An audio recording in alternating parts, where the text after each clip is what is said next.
Is a very well-known competitor in the UK BJJ scene.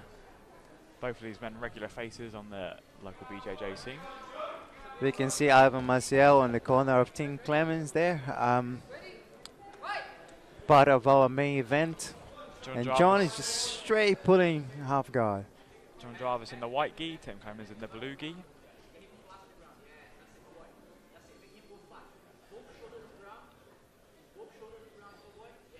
You can see how Tim is cleverly using his head to keep Jon away from his legs. Jon Jarvis just working with a collar grip here. In the meantime, I mean, Tim is trying to progress on that half guard, just keeping that pressure, trying to gain inch by inch. Jon showing that he's keen to get hold of that arm.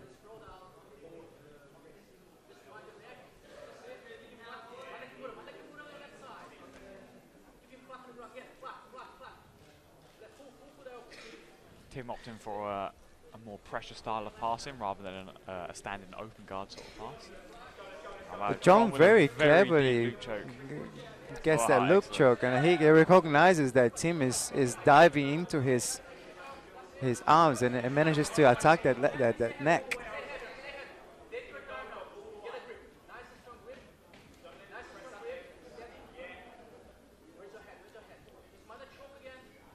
So just taking a brief moment back in half guard after that loop choke attempt.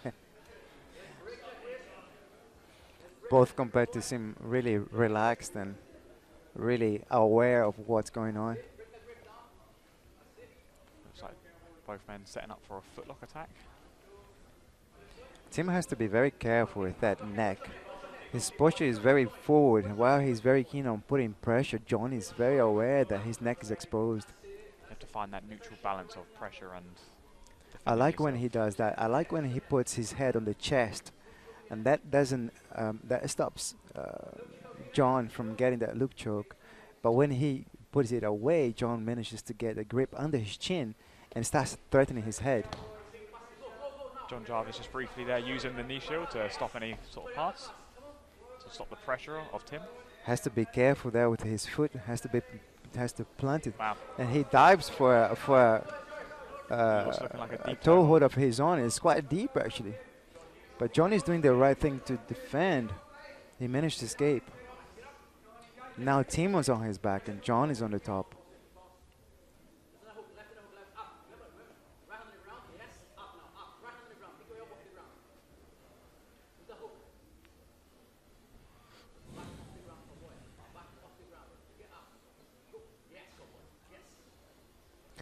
Jon has to be careful himself with that choke, but he does manage to. Oh, you see again, he's offering his head a bit too much to Tim, but this time Tim doesn't have a grip on the lapel, so Jon manages to put pressure and smash a bit of his half guard.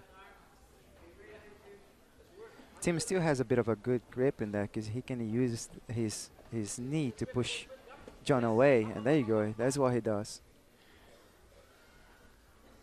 Tim using the knee shield to just stop the pressure of Jon.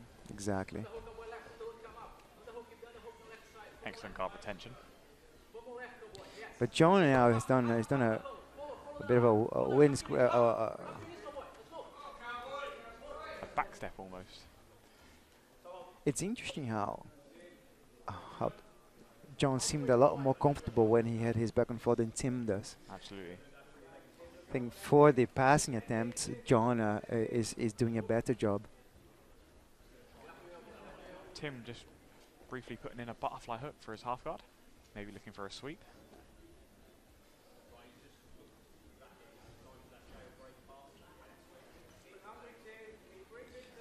Tim using a reversal to come on top, but seemed happy to stay with his back on the floor.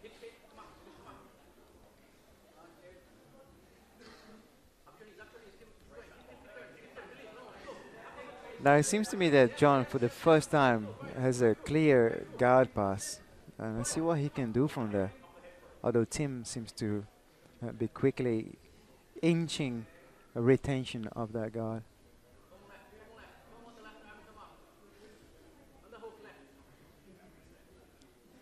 Jon just sharing a look with his corner, saying that he hasn't quite got it.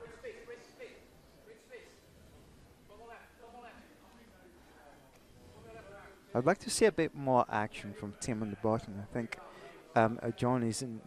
I agree. Is giving him a bit of space where he could potentially change his hooks a bit and go for a sweep. But at this moment, he seems to be accepting Jon's pressure. I feel like Tim is waiting rather than pursuing.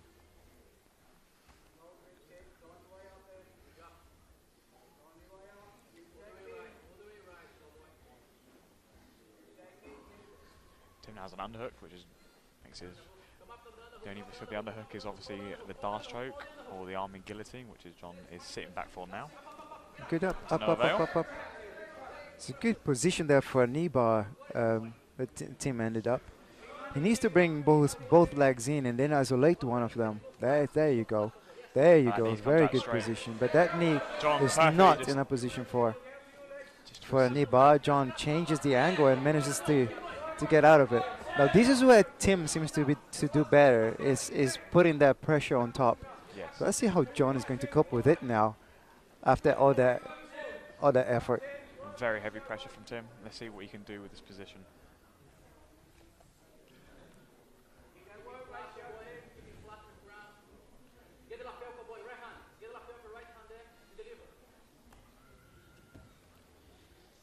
You can see how he likes earning every inch over Jon, pushing the knee down and getting hold of the neck.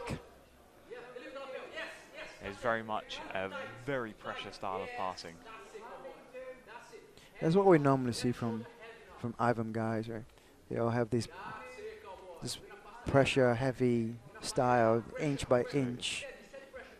And what I like is that he's got that grip behind Jon's gi, which helps him to gain control. But Jon is in a good position there to revert it, and that is what he does. Tim scrambles and goes straight for the foot, and once again he ends up in a position where he could attack Jon's legs. The last minute of this match, let's see if anyone can pull away with it. So 1 minute to go, less than a minute to go now. After a quick stand-up, Jon pulls half guard. Tim is playing top again, where he seems far more comfortable. Now, Jon's neck is a bit exposed there. And I'm not sure if Tim can see, but there you go. He goes for one last attempt on the knee bar. Gives everything, but Jon very cleverly moves it away. Yeah. Great mat awareness. Jon just showing a word with the very good sold-out crowd. He was great. It just shows how intimate this arena is. He could share a little bit of his emotions with the crowd. A chaotic great display from this man. And once again, beautiful match. Well done, guys. A very, very high-paced match the entire time.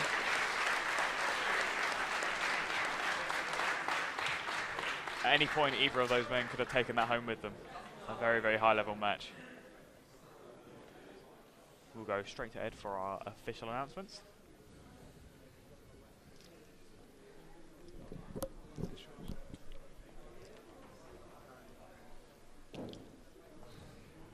With a great bout, ending in a great draw. Massive round of applause, please.